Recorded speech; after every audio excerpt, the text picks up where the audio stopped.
Shalom saudara-saudara seiman. Hari ini kita berjumpa kembali bersama saya Calvin Nathanael Ganda Saputra.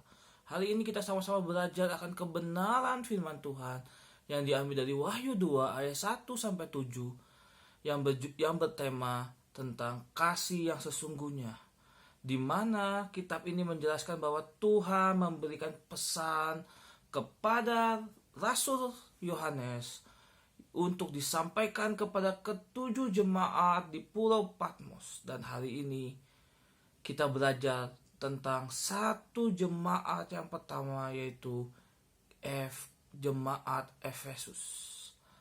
Di mana jemaat itu menunjukkan kasihnya kepada Tuhan. Dia merasa bahwa dia dekat sama Tuhan, dia takut akan Tuhan. Tetapi pada kenyataannya dia berdusta di hadapan Tuhan. Dia meninggalkan Tuhan dan dia memilih untuk menyembah Allah lain. Begitupun juga kita pada masa sekarang. Kita di tengah godaan yang ada, di tengah ketidakpastian yang membuat kita juga mungkin meninggalkan Tuhan, mungkin menjauh dari Tuhan. Tapi seharusnya kita tetap kuat di hadapan Tuhan. Kita tetap menunjukkan kasih kita di hadapan Tuhan. Begitupun dengan jemaat di Efesus, di mana dia kehilangan kasih mula-mula itu. Dia kehilangan kasih mula-mula itu. Padahal jika kita bertahan, jika kita tetap kuat menghadapi itu, dan jika kita tetap setia, taat, dan tetap punya kasih yang sungguh-sungguh di hadapan Allah, kita akan memperoleh kehidupan, jaminan kehidupan di Firdaus sana. Kita akan berjumpa dengan Allah di sana di akhir kehidupan kita. Kita akan hidup bersama-sama dengan Allah. Itu adalah hal yang paling dinantikan setiap orang percaya, untuk tinggal bersama-sama dengan Allah di Firdaus ke depan nantinya. Dan itu adalah hadiah terbesar bagi umat, bagi orang-orang percaya, yang harusnya kita tetap menjadi pegangan bagi kita. Tapi gara-gara kendala, gara-gara keadaan yang membuat kita jauh dari Tuhan, gara-gara keputusan kita yang lebih memilih untuk menyembah Allah lain, yang membuat kita akan kehilangan hadiah itu, kehilangan berkat yang Tuhan kasih. Dan hal itu yang sangat disayangkan bagi setiap kita. Dari hal ini kita belajar bahwa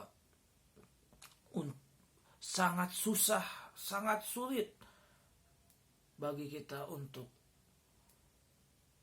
menghadapi ini. Sangat sulit juga untuk menghadapi keadaan seperti ini, godaan seperti ini.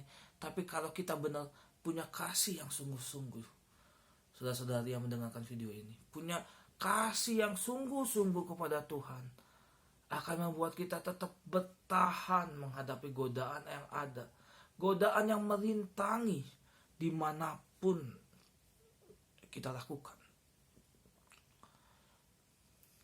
Dan kita tetap selalu punya cara untuk menghadapi, melawan godaan itu, karena ada Tuhan yang menyertai hidup kita, jemaat Tuhan.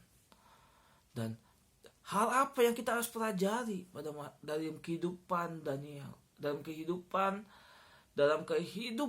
jemaat Efesus. Dari kehidupan jemaat Efesus, apa yang kita harus pelajari dari kisah ini semua?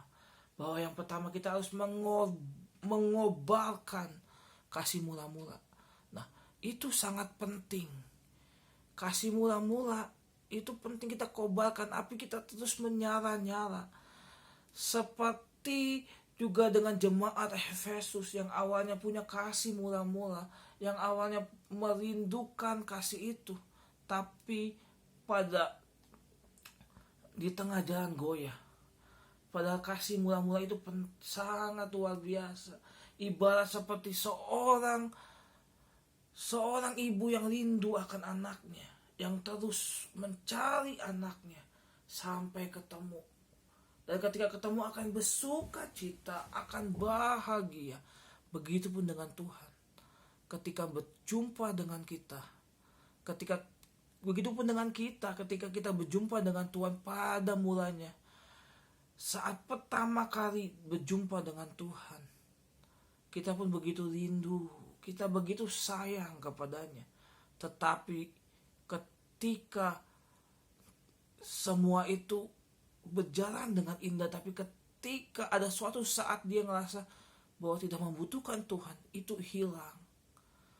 Padahal sebenarnya ketika itu hilang, kita juga ada kehilangan Tuhan. Ketika kita meninggalkan Tuhan, ada kehilangan kasih yang ada dalam hidup kita. Dan itu yang perlu dijaga terus-menerus. Hal itu yang harus dimiliki oleh jemaat mula-mula. Hal itu yang harus dimiliki jemaat Efesus. Begitupun kita pada masa sekarang. Tetap mengobarkan namanya kasih mula-mula. Kasih yang benar-benar sungguh-sungguh sama Tuhan. Kasih yang menggebu-gebu kepada Tuhan. Kasih yang tidak pernah pantang menyerah di hadapan Tuhan. Dan hal yang kedua yang kita bisa pelajari adalah bahwa ikut Tuhan dengan sungguh-sungguh. Ikut Tuhan dengan sungguh-sungguh, benar-benar sungguh-sungguh, dengan ketulusan, dengan kejujuran hati kita, dengan benar-benar tanpa ada kebohongan dalam hidup kita. Karena buat apa kita bohong sesuatu? Buat apa di pura-pura dan tidak sungguh-sungguh? Karena Tuhan melihat semua itu. Jadi ikut Tuhan dengan sungguh-sungguh, yakin akan bahwa Tuhan selalu menyertai hidup kita dalam keadaan apapun, sehingga kita gak goyah dalam keadaan apapun juga. Kita gak menjadi khawatir, tidak menjadi jenuh dan bosan, tapi bahkan kita merindukan kasih Tuhan itu. Kita merindukan karya Tuhan di hadapan kita. Kita merindukan, kita seperti haus, lapar, kita rindu akan cinta mula-mula Allah lagi, yang membuat kita makin kuat dan kokoh di hadapan Allah, yang membuat kita semakin mengerti akan karya Tuhan di hadapan kita, yang membuat kita semakin tidak ragu lagi untuk berjalan beriringan dengan Tuhan. Jemaat Tuhan yang mendengarkan. Dan yang ketiga adalah kita punya komitmen di hadapan Tuhan. Kita nyatain komitmen kita di hadapan Tuhan, komitmen yang sungguh-sungguh, komitmen yang benar-benar, Tuhan, aku ingin mengenal Engkau lebih dalam.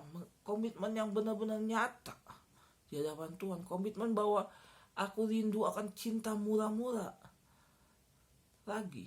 Aku rindu akan lebih mengenal Tuhan dan lebih dalam lagi, sehingga membuat kita benar-benar ada di situ dan kita mendapatkan apa yang kita bukan hanya mendapatkan, tapi kita berjalan beriringan dengan Tuhan, sehingga kita memperoleh hadiah jaminan keselamatan ada di Firdaus sana.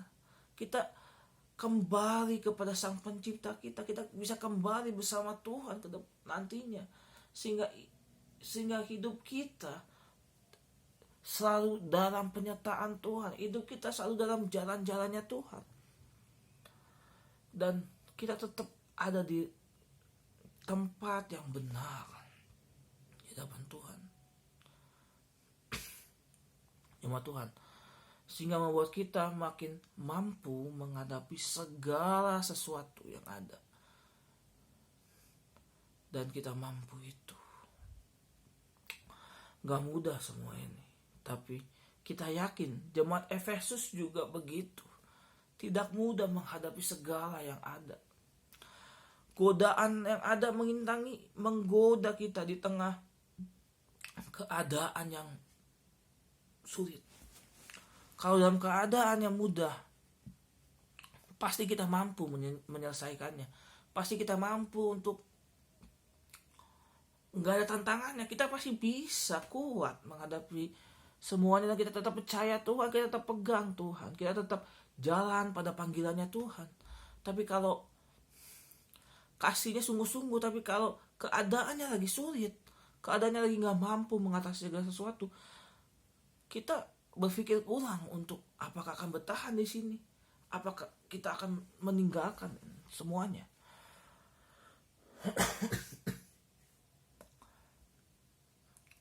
Ada batasannya, ada karya Tuhan di situ yang membuat kita semakin benar nggak ya, banyak kehidupan kita ini cuma Tuhan. Dan hal yang menarik juga di dalam kitab ini, pas dalam pasal ini adalah ngomong tentang pelita. Itu ada 7 hari, ada 7 jemaat, dan 7 jemaat menunjukkan akan 7 hari. Kita setiap 7 hari dalam dunia ini ada 7 hari, dan menunjukkan juga ada pelita Allah, ada 7 pelita Allah, dan pelita Allah yang pertama adalah kasih, yang lainnya 7, ada 7 lagi. Tapi kenapa yang utama kasih? Karena kasih adalah hal yang terpenting dari semuanya. Jika kita tidak punya kasih, akan buat apa semuanya? Semuanya itu dimulai dari kasih kita kepada Tuhan. Semuanya dimulai dari kasih yang luar biasa. Semuanya dimulai dari cinta mula-mula kita sama Tuhan. Sampai kita bisa merasakan penyertaan Tuhan yang begitu luar biasa bagi hidup kita. Kita bisa merasakan kasih Allah yang begitu luar biasa bagi hidup kita. Gak ada yang mustahil bagi hidup kita. Dan membuat kita mampu kuat dalam keadaan apapun. Dan seperti suatu hal yang saya bisa lihat bahwa seperti bangsa Israel yang kita bisa lihat, seperti bangsa Israel yang ada di situ, yang hidup dalam penjajahan Firaun, di mana dia ditekan dan sebagainya gitu. Dan ditekan bahwa dia gak bisa menyembah Allahnya, diputar balikan terus sampai dia menghadapi kerasnya Firaun, dan Firaun dikeraskan Tuhan untuk menunjukkan kasih Allah kepadanya. Menunjukkan kasih Tuhan itu seperti apa kepada 12 muridnya. Sampai dikasih turah-turah, sampai dia dilepaskan sampai bangsa Israel keluar dari perbudakan, keluar dari tanah itu dan bisa menyembah Tuhan untuk menuju kepada tabut Allah. Tapi di pertengahan dia juga mengeluh di masa itu. Dan yang membuat dia meninggalkan Tuhan, yang membuat dia jauh dari Tuhan, karena dia merasa bahwa ini semua tidak ada kepastian, tidak ada keyakinan. Nah, dan tapi ketika ada jawaban Tuhan, dia datang lagi. Tapi ketika ada hal di tengah kau seperti ini, goyah lagi. Nah, dari sini kita belajar bahwa hidup itu jangan mudah digoyahkan oleh keadaan. Kita tetap punya kasih mula-mula ketika kita jatuh. Mungkin iman kita naik turun, tapi kita tetap melihat kasih mula-mula Tuhan. Kita tetap berbalik kembali pada kasih mula-mulanya Tuhan. Bahwa Tuhan begitu mengasihi kita. Tuhan menyertai kita dari awal kita lahir sampai sekarang. Tuhan menyatakan kemuliaan bagi kita. Tuhan hadir dalam hidup kita. Tuhan selalu ada dalam setiap jam hidup kita. Itu yang harus dinyatakan oleh kita. Itu yang harus dikobarkan bagi kita. Itu yang kasih mula-mula itu yang harus dikobarkan bagi kita. Sehingga kita tidak akan merasakan itu. Kita tidak akan merasakan rasa yang dibuat stuck. Kita akan dirasakan seperti kosong. Seperti kehidupan kita seperti tidak ada apa-apanya. Kita tidak perlu menunggu dulu kita tidak perlu menunggu harus mengalami kehidupan seperti bangsa Israel yang diputar balikan 40 hari. Jangan nunggu itu dulu baru kita berbalik kembali sama Tuhan. Justru mulai dari sekarang kita harusnya semakin dekat, semakin intim sama Tuhan, semakin kembali kepada kepada kasih mula-mulanya Allah, dan tetap bertahan di situ dalam segala keadaan.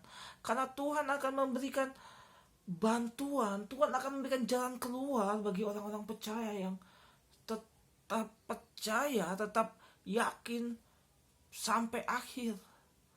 Tuhan akan nyatakan itu kepada setiap kita. Tuhan mungkin Tuhan mungkin kita menunggu jawaban Tuhan mungkin lama dan tidak bisa langsung, tapi kita harus tetap yakin akan kasih Tuhan yang luar biasa bagi kita. Karena Tuhan lebih mengasihi kita terlebih dahulu dibanding kita mengasihi Dia. Kita harus yakin pada kehendaknya. Kita harus tahu pada jalan-jalannya. Karena segala sesuatu yang kita lakukan, segala pernyataan ini sangat penting bagi kita.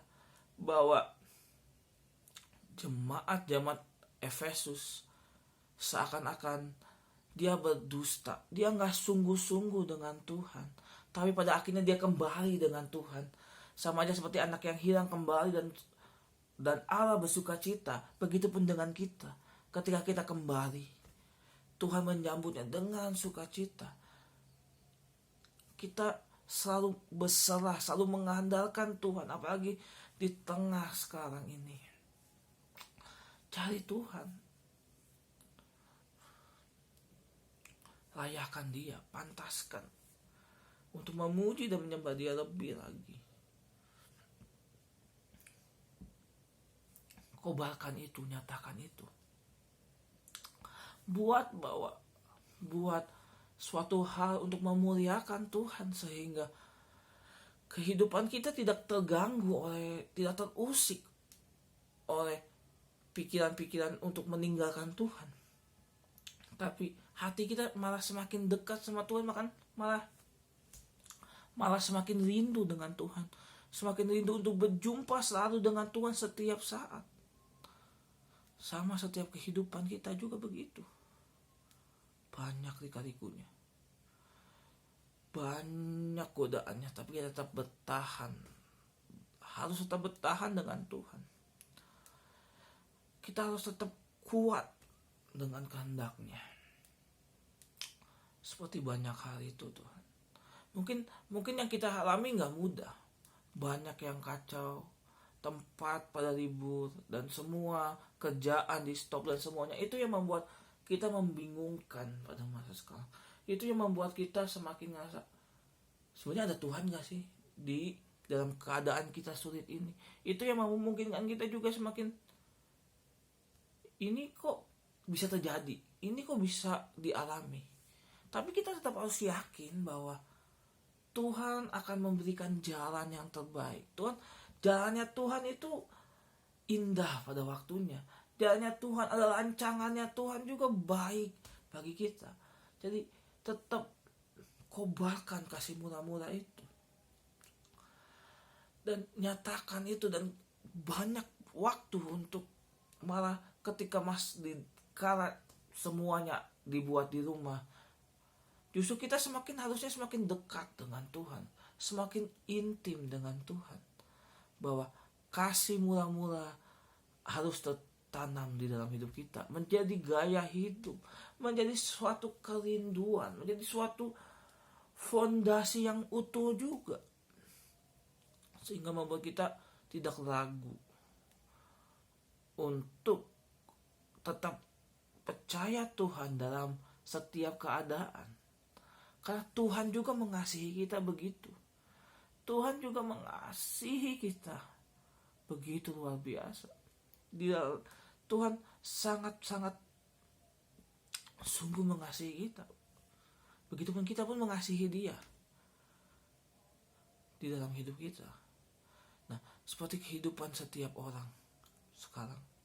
Seperti juga kehidupan banyak kehidupan tokoh-tokoh luar biasa yang di Alkitab.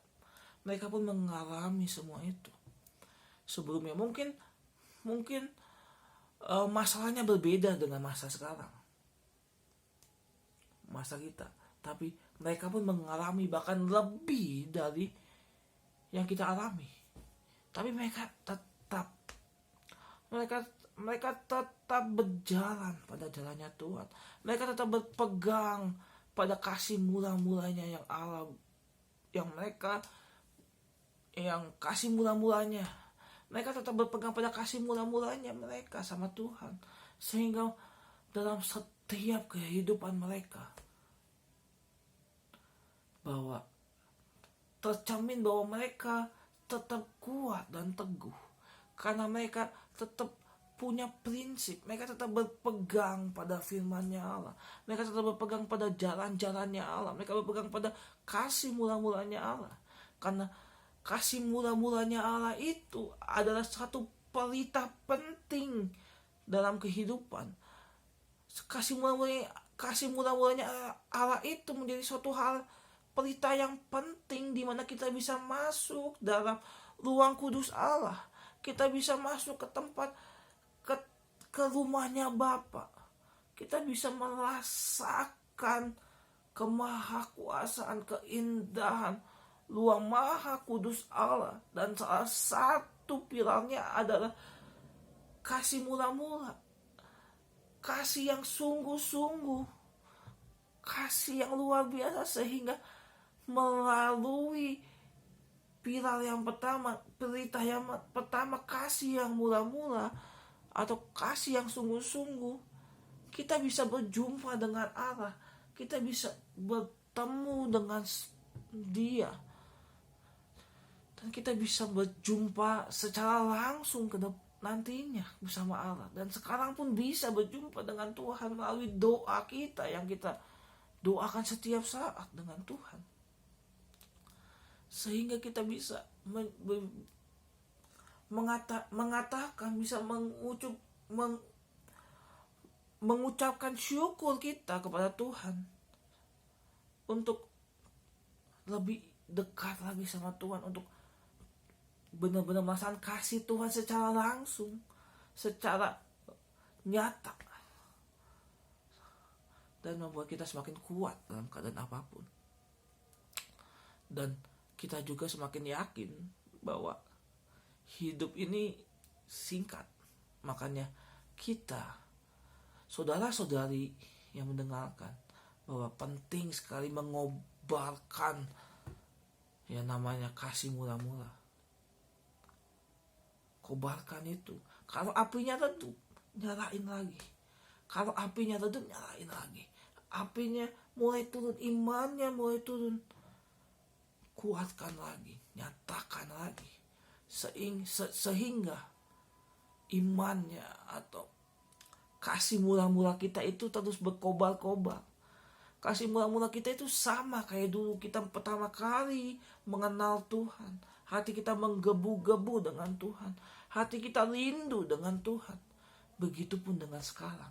Harusnya kasih murah-murah kita yang dulu dengan sekarang tidak berubah. Bahkan kasih murah-murah kita yang dulu dan sekarang, kasih murah-murah kita lebih lagi. Kasih murah-murah kita lebih dalam lagi dengan Tuhan. Sehingga membuat kita yakin, membuat kita semakin peka. Oh, ini maksudnya dalam setiap segala perkara yang kita hadapi. Oh, ini tujuannya. Kita bisa paham, kita bisa mengerti maksudnya Tuhan bagi hidup kita. Kita bisa mengerti kehendaknya Tuhan bagi hidup kita. Kalau kita punya kasih murah-murah itu, Tuhan bilang apa? Bagi barang siapa yang menang, barang siapa yang menang dalam hal ini, Tuhan bilang kamu akan mendapatkan pohon kehidupan yang ada kamu akan memperoleh pohon kehidupan dan pohon kehidupan dan makanan yang ada di Firdaus. Kamu akan dapat jaminan keselamatan di sana. Kamu akan dapatkan itu. Kamu akan dapatkan tempat di surga. Kamu sudah dapat tempat di sana karena kamu punya kasihnya murah-murahnya Allah. Kamu punya kasih itu sehingga kamu bisa mengenal Allah, kamu bisa mendapatkan berkat-berkat kasih karunia yang Allah berikan. Kamu bisa merasakan sentuhan tangannya dalam setiap kehidupan kita yang membuat kita tetap kuat dan menghadapi segala sesuatu. Punya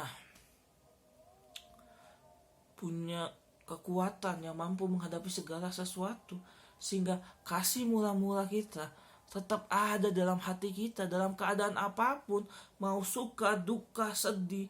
Kasih murah kita tetap ada dalam hati kita sehingga kita tidak akan meninggalkan Tuhan. Dan juga kalau kita benar-benar komitmen dengan Tuhan, kita tidak mungkin kepikiran untuk meninggalkan Tuhan. Kalau kita punya komitmen itu, kalau kita bisa